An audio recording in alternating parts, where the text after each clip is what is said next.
जादुई तोता। एक छोटे से गांव में एक गरीब परिवार रहता था।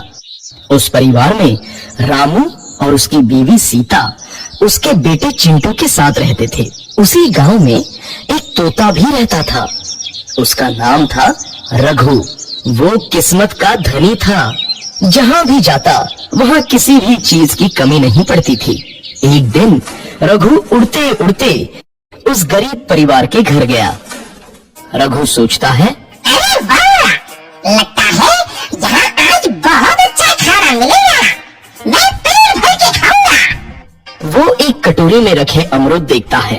अरे वाह, अमरूद, मुझे तो ये बहुत पसंद है। मैं तो इसे पेट भर के खाऊंगा। रघु तोता अमरूद खाने ही लगता है। तभी सीता रघु को अमरूद खाते देखती है तो गुस्सा हो जाती है और उसे वहां से भगा देती है। भाग यहाँ से, न जाने कहाँ से आ जाते हैं। मैं तो परेशान हो गई उनसे। सीता के भगाने के बाद रघु चुपचाप से एक कोने में रहता है। धीरे धीरे उस परिवार की बरकत होने लगती है। एक दिन रामू और सीता खाना खाते वक्त बातें करते हैं। आजकल हमारी बहुत तरक्की हो रही है, काम भी अच्छा चल रहा है। रामू कहता है। इस पर सीता कहती है, सच कहा, भगवान हमेशा ऐसे ही हम पर मेहरबान रहे। बेटा चिंटू भी कहता है, पिताजी, मुझे खिलौना लेके दो ना, मेरे सभी दोस्तों के पास है। रामू कहता है, ठीक है, जरूर लाऊंगा। सीता कहती है, कितनी खुश है सब, मेरे परिवार को किसी की नजर न लगे। एक तरफ ऐसी बातें होती है तो दूसरी तरफ रसोई में रघु तोता भी अमरूद खाते रहता है।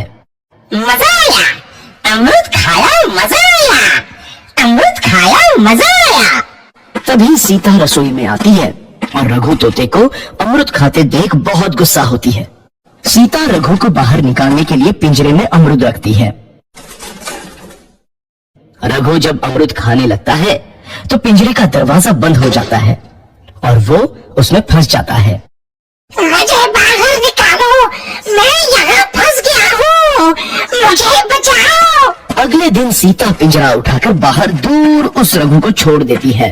रघु के जाते ही उनके घर आई बरकत धीरे धीरे कम हो जाती है। उन्हें बहुत घाटा होता है। सीता कहती है, ये क्या हो रहा है?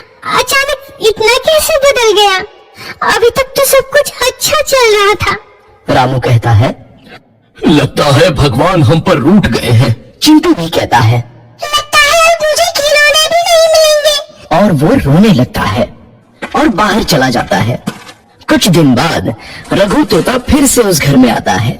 वापस आया, मैं वापस आया, अब मैं जमकर अमरूद खाऊंगा। रघु सीधा रसोई घर में चला जाता है और अमरूद खाने लगता है।